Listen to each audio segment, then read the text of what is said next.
केरला एक ऐसा स्टेट जिसके हर शहर में कोई ना कोई खास बात है। शांत beaches, green mountains, back waters, tea gardens, सभी कुछ तो है केरला में जिन्हें आप एक्सप्लोर कर सकते हैं। और इन्हीं में से एक जगह है पूवर आइलैंड।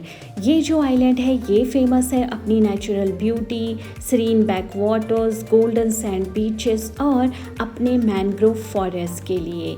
इस आइलैंड के मेन अट्रैक्शन है Mother Mary statue, elephant rock, coconut island and floating cottages. ये जो आइलैंड है ये सराउंडेड है बैक वाटर्स से। यहाँ अरेबियन सी और बैक वाटर्स का जो संगम होता है वो बहुत ही कमाल का होता है। और यहाँ के लोकल लोग इस जगह को स्वर्ग की खिड़की भी कहते हैं।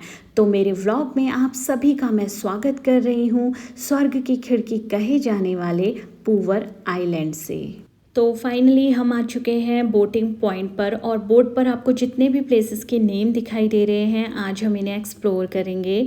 तो हम इन प्लेसेस को एक्सप्लोर करेंगे बोट से, और हमने बुक की है बोट जो सामने से आ रही है। तो इसी में बैठकर हम आज पूवर आइलैंड को एक्सप्लोर करने वाले हैं। तो फाइनली हम बैठ चुके हैं बोट पर, और बोट में बैठते ही हमें दी गई लाइफ जैकेट। तो यहाँ पर आपकी सेफ्टी का पूरा ख्याल रखा जाता है। और इस बोट को आज हमने 1.5 घंटे के लिए बुक किया है, जिसके लिए हमने पे किए हैं 3500 रुपीज़। तो अगर आप 2 लोग हैं और इसे 1 घंटे के लिए बुक करते हैं तो आपको पे करने होंगे 2500 रुपीज़। और अगर आप 2 लोग हैं और इसे 1.5 घंटे के लिए बुक करते हैं तो आपको पे करने होंगे 3500 रुपीज़। तो फाइनली बोट में बैठकर हम निकल गए पूवर आइलैंड की खूबसूरती को देखने के लिए। एंड ये है नैयर रिवर जो 56 किलोमीटर बहने के बाद अपनी लंबी यात्रा को अरेबियन सी में ख़त्म करती है। और बहुत ज़्यादा एक्साइटमेंट हो रही थी क्योंकि ये जो एक्सपीरियंस था ये बहुत ही ज़्यादा अमेजिंग था। और इनसे मिलिए, ये हैं बोट वाले अंकल जो आज हमें अपनी बोट से पूरा पूवर आइलैंड घुमाने वाले हैं, और साथ ही साथ यहाँ पे जितने भी प्लेसेस हैं ये उनके बारे में हमें जानकारी भी देने वाले हैं। पूवर आइलैंड ये केरला के तिरुवनंतपुरम से 25 किलोमीटर के डिस्टेंस पे लोकेटेड है। एंड आज हम इसे एक्सप्लोर करने आए हैं। और तो गाइस ये है मैंग्रोव फॉरेस्ट जो कुछ ऐसा दिखता है।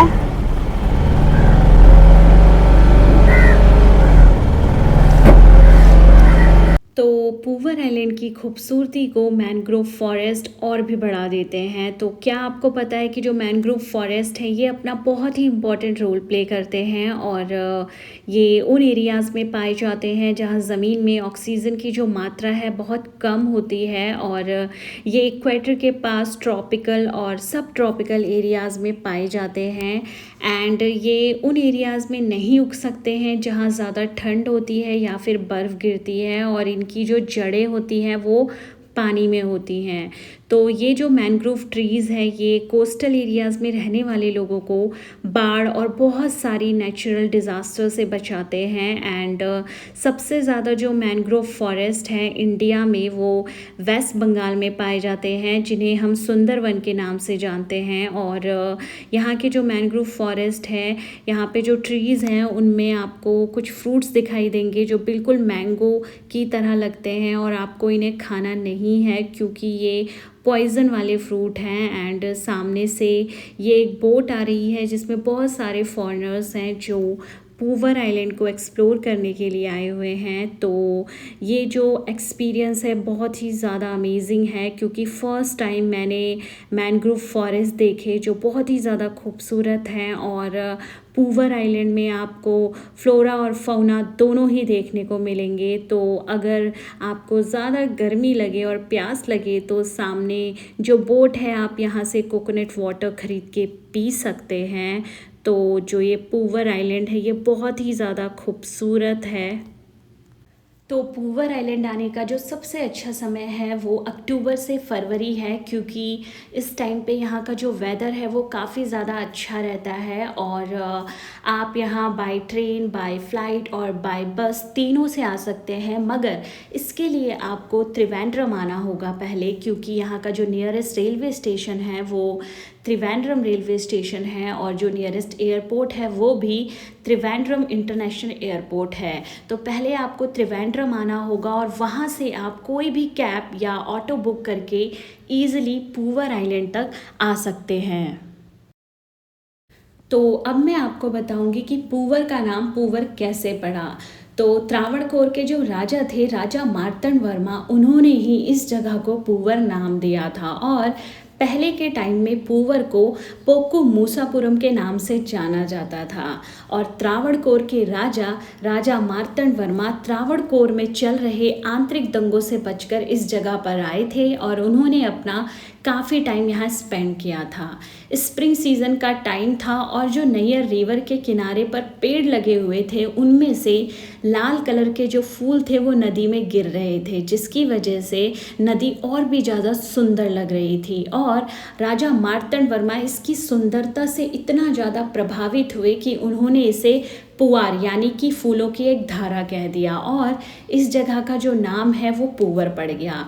तो मलयालम में पू का अर्थ होता है फूल और वर का अर्थ होता है नदी, यानी कि फूलों की नदी, और इस तरह इस जगह का नाम पूवर पड़ गया।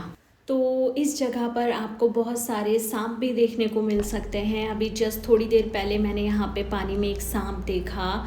तो बहुत सारा चारों तरफ पानी है और जंगल है, तो सांप मिलना तो कॉमन सी बात है। डर लग रहा है मगर घूमना भी काफ़ी ज़रूरी है। तो अभी हम एंटर कर रहे हैं कोकोनट आइलैंड में और सामने जो आपको दिखाई दे रहा है ये है कोकोनट आइलैंड और यहाँ पे चारों तरफ बहुत सारे कोकोनट ट्रीज़ हैं, जिसकी वजह से इसे कोकोनट आइलैंड कहा जाता है। और नदी के किनारे इतने सारे कोकोनट ट्रीज़ देख के दिल खुश हो गया, क्योंकि ये जो व्यू था बहुत ही ज़्यादा सुंदर लग रहा था। और ऐसे ही थोड़ी ना केरला को लैंड ऑफ कोकोनट कहा जाता है, क्योंकि यहाँ पे बहुत सारे कोकोनट ट्रीज़ होते हैं और ये जो व्यू है बहुत ही ज़्यादा सुंदर था एंड बहुत ही ज़्यादा अच्छा लगा मुझे ये वाला व्यू यहाँ पर, क्योंकि इतने सारे कोकोनट ट्रीज़ मैंने फ़र्स्ट टाइम एक साथ, वो भी रिवर के किनारे, पहली बार देखे थे। तो ये जो पूवर आइलैंड है इसका एक हिस्टोरिकल बैकग्राउंड भी है एंड एक टाइम पे ये जो जगह थी ये लकड़ी, चंदन, हाथी दांत और मसालों के ट्रेड का मेन सेंटर हुआ करता था। और आज ये जगह अपने शानदार रिसॉर्ट्स, फ्लोटिंग कॉटेजेस और आयुर्वेद रिट्रीट के लिए फेमस है। और जो लोग नेचर लवर्स हैं उनके लिए ये जगह बहुत ही अच्छी है, क्योंकि यहाँ आकर वो अपने आप को नेचर के बहुत ही ज़्यादा क्लोज मान सकते हैं, क्योंकि यहाँ पर आप फ्लोरा और फौना दोनों को ही देख सकते हैं। और अगर मैं बात करूँ बर्ड्स की तो यहाँ पर आप किंगफिशर और भी बहुत सारी बर्ड्स आकर देख सकते हैं। तो केरला ना एक ऐसी जगह है जहाँ लोग सारी चीज़ें देख सकते हैं, क्योंकि कुछ लोग जो होते हैं उन्हें माउंटेन्स पसंद होते हैं, कुछ लोगों को बीचेस पसंद होते हैं और कुछ लोगों को मंदिर। तो मुझे लगता है केरला एक ऐसी जगह है जहाँ मंदिर भी हैं, बीचेस भी हैं और माउंटेन्स भी हैं, बैक वाटर्स भी हैं। तो आपको जो भी जगह पसंद है आप यहाँ आकर अपनी चॉइस के हिसाब से उस जगह को एक्सप्लोर कर सकते हैं। तो ये है यहाँ के फ्लोटिंग रेस्टोरेंट, जहाँ से आप भूख लगने पर अपनी बोट रोककर खुद के लिए फ़ूड ऑर्डर कर सकते हैं। और यहाँ के जो फूड प्राइजेज़ हैं वो थोड़े ज़्यादा हैं, क्योंकि टूरिस्ट एरिया है और ऐसी जगह पर फूड प्राइजेज़ जो हैं वो थोड़ा ज़्यादा होते हैं। और देखिए यहाँ पे बहुत सारी बोट्स हैं जो टूरिस्ट को लेके जा रही हैं एंड सच में बहुत ज़्यादा मज़ा आया। ये है बैक वाटर्स और सामने जो गोल्डन कलर में दिखाई दे रहा है ये है गोल्डन सैंड बीच। ये है अंकल। तो अंकल हमें बता रहे हैं कि यहाँ पर बैक वाटर्स और अरेबियन सी का संगम होता है। तो सामने जो है ये है गोल्डन सैंड बीच और अब हम यहाँ 15 मिनट के लिए रुकेंगे और गोल्डन सैंड बीच को देखेंगे। तो ये जो बीच है ये कुछ ऐसा दिखता है, सामने है बैक वाटर्स और इसके दूसरी तरफ वहाँ है अरेबियन सी। तो यहाँ पर बहुत सारी शॉप्स भी हैं जहाँ से आप कुछ खा पी सकते हैं। तो दिन के टाइम पे यहाँ पे बहुत ही ज़्यादा गर्मी होती है और अभी मैं जा रही हूँ अरेबियन सी की तरफ। तो सामने है अरेबियन सी यानी कि गोल्डन सैंड बीच, और ये जो बीच है बहुत ही ज़्यादा नीट एंड क्लीन है। तो ये है अरेबियन सी, और वो जो सामने आपको दिखाई दे रहा है ये है बैक वाटर्स। तो गोल्डन सैंड बीच जो है ये पूवर आइलैंड का मेन अट्रैक्शन है, और दूर दूर से टूरिस्ट जो हैं इस बीच को देखने के लिए आते हैं। तो पूवर आइलैंड की मुझे सबसे अच्छी बात ये लगी कि इसके एक साइड है शांत बैक वाटर्स और दूसरी तरफ है ये गरजता हुआ समुंदर। तो बहुत ही कमाल का कॉम्बिनेशन है, और शायद ये जो व्यू है ये कहीं और हमें देखने को मिले। तो सच में बहुत ही सुंदर सा बीच है, और इसका जो पानी है बहुत ही ज़्यादा साफ़ है, और बहुत सारी बर्ड्स भी यहाँ देखने को मिल रही थी। अभी इस वक्त मैं हूँ गोल्डन सैंड बीच में, जो कुछ ऐसा दिखता है। इसके इस साइड है अरेबियन सी और उस साइड है बैक वाटर्स। आप देख सकते हैं ये कुछ ऐसा है, और ये बहुत ही ज़्यादा सुंदर है। और अभी दिन का टाइम हो रहा है तो यहाँ बहुत ज़्यादा धूप है, और यहाँ काफ़ी ज़्यादा टूरिस्ट आए हुए हैं। आप देख सकते हैं अरेबियन सी। तो ये जो बीच है यहाँ पर बहुत ही ज़्यादा हाई टाइड्स थी, और हमारी जो बोट थी वो 15 मिनट के लिए यहाँ रुकी थी। व्यू देखकर तो वापस जाने का दिल नहीं कर रहा था, मगर जो धूप थी उसकी वजह से यहाँ पे एक जगह खड़ा ही नहीं हुआ जा रहा था। अब बहुत ज़्यादा प्यास लग रही है तो हम पियेंगे नारियल पानी।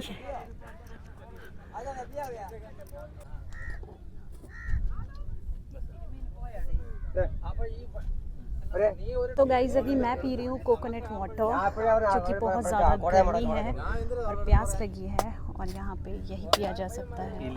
तो गाइस यहाँ पर हम 15 मिनट के लिए रुके थे, और अब हम वापस जा रहे हैं अपनी बोट पर जो सामने खड़ी है।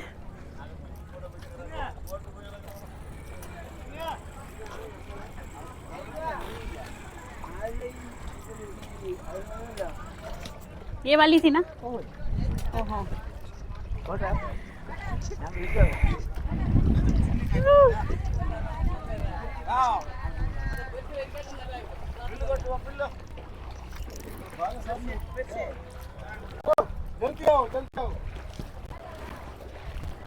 इसमें पानी पानी हो गया इसमें तो।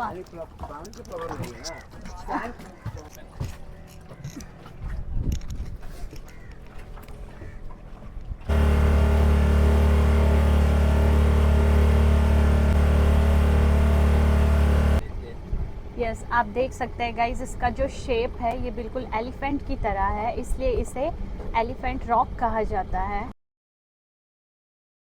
तो ये है एलिफेंट रॉक, और ये पूवर आइलैंड का एक और मेन अट्रैक्शन है जिसे देखने के लिए लोग यहाँ आते हैं। एंड ये है पूवर आइलैंड के फेमस फ्लोटिंग कॉटेजेस। तो यहाँ आकर आप मालदीव्स वाली फ़ील ले सकते हैं, और ये मालदीव्स जितने एक्सपेंसिव भी नहीं हैं। तो अंकल बता रहे थे कि इनके जो चार्जेस हैं वो 10,000 रुपीज़ पर डे हैं। तो अगर आप यहाँ स्टे करना चाहते हैं तो आप इन्हें पहले से बुक कर सकते हैं। तो हमने इन्हें बुक नहीं किया था क्योंकि हम पहले फ्लोटिंग कॉटेजेस के एक्सपीरियंस ले चुके हैं, तो हमने इसे बुक करने में इंटरेस्ट नहीं लिया। एंड बाहर से जो ये फ्लोटिंग कॉटेजेस हैं ये कुछ ऐसे दिख रहे थे। तो अभी हम जा रहे हैं यहाँ के दूसरे मेन अट्रैक्शन को देखने के लिए। एंड पीछे जो आपको ये दिखाई दे रहा है ये है मैनग्रोव आइलैंड, और यहाँ पे बहुत सारे आपको मैनग्रोव ट्रीज़ दिखाई देंगे जिनके बारे में अंकल हमें बता रहे हैं। और साथ ही साथ ये है तमिलनाडु और केरल का बॉर्डर। इसके इस साइड जो केरल है वो एंड हो जाता है और उस साइड है तमिलनाडु। तो अभी मैं जा रही हूँ यहाँ के एक और मेन अट्रैक्शन को देखने के लिए। सामने जो आपको दिखाई दे रहा है ये है यहाँ का मदर मैरी स्टैचू, तो अब हम इसे कवर करेंगे। तो अभी हम पहुँच चुके हैं मदर मैरी स्टैचू के पास, और ये जो मदर मैरी का स्टैचू है ये कुछ ऐसा दिखाई देता है। तो अब इसे कवर करने के बाद अब हम वापस जा रहे हैं, क्योंकि यहाँ के जितने भी मेजर अट्रैक्शंस थे हमने वो सारे कवर कर लिए हैं। तो अब हम वापस जा रहे हैं यहाँ से, और अभी हमें वापस जाते समय दोबारा से ये फ्लोटिंग कॉटेजेस दिखाई दिए। तो यहाँ का जो ये एक्सपीरियंस था बहुत ही ज़्यादा अलग था और बहुत ही ज़्यादा अच्छा है। तो अभी हम वापस जा रहे हैं उस जगह पर जहाँ पर हम बोट में बैठे थे, तो उसी जगह हम वापस जाएंगे। तो अभी हम जा रहे हैं और सामने ये जो आपको दिखाई दे रहा है ये है पद्मा आइलैंड, जो कुछ ऐसा दिखाई देता है। तो अगर मैं बात करूँ पूवर आइलैंड की, तो ये जो आइलैंड है थोड़ा एक्सपेंसिव है, मगर यहाँ का जो एक्सपीरियंस रहा वो बहुत ही ज़्यादा अमेजिंग और डिफरेंट था, क्योंकि फ़र्स्ट टाइम मैंने ऐसी कोई जगह देखी जहाँ पर एक साथ बैक वाटर्स, बीचेस और रिवर, ये सारी चीज़ें देखने को मिली। तो कुल मिलाकर मुझे यहाँ आकर बहुत ही ज़्यादा अच्छा लगा और एक्सपीरियंस भी बहुत अच्छा था। तो अभी थोड़ी देर में पूवर आइलैंड का जो ये सफ़र है ये ख़त्म होने वाला है, क्योंकि हम जा रहे हैं बोटिंग पॉइंट पर और कुछ ही देर में हम पहुंच जाएंगे। तो फाइनली हम पहुंच चुके हैं बोटिंग पॉइंट पर और इसी के साथ पूवर आइलैंड का ये जो सफ़र था ख़त्म होता है। तो इस वीडियो को मैं यहीं पे एंड कर रही हूँ और मिलेंगे नेक्स्ट वीडियो में। तो अगर आपको ये वीडियो अच्छा लगे, वीडियो को लाइक करें, शेयर करें और चैनल को सब्सक्राइब ज़रूर करें। तो मिलते हैं नेक्स्ट वीडियो में, तब तक के लिए बाय।